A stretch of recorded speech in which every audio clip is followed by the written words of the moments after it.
Honorable Tino Mashakele vati kwaindizvakanaka hanzi vane shoko gurusa kune varungu saka ndatangwa nditore mukana iwowo nditi Honorable Papa Mashakele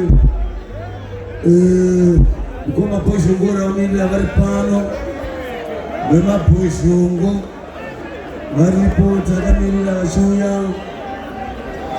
Honorable Papa Tino Mashakele, Honorable Papa Mahashi, Sinahasa.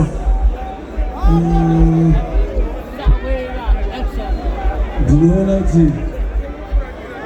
Ana. Goma Brighton. Ishadi Baba waripo. White Honorable Boss Sky, Papa Parazza. Boss Parazza. Boss Sky waripo. The big boss, Baba Mure wachoma pango. Big boss hapa kumsansi huko. Oyo.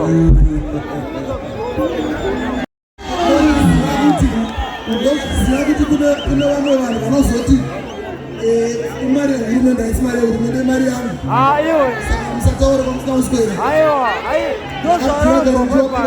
Ndio unazipondeza masega.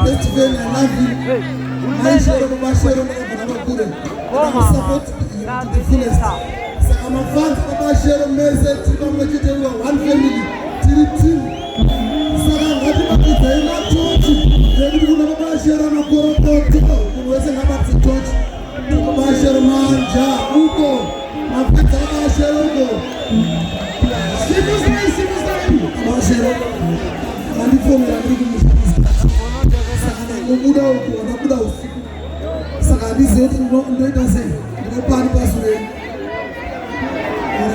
apana makamera ndozvindokupai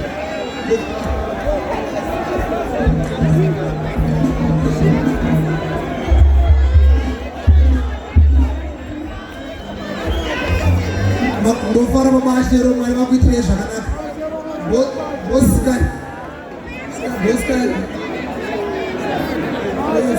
boskai imo 1000 futi yabva kumaonarebo natimaonarebo ese bobdisaini kuropota pashero takakura boskai kubdisaini futi izaine boskai ndo UK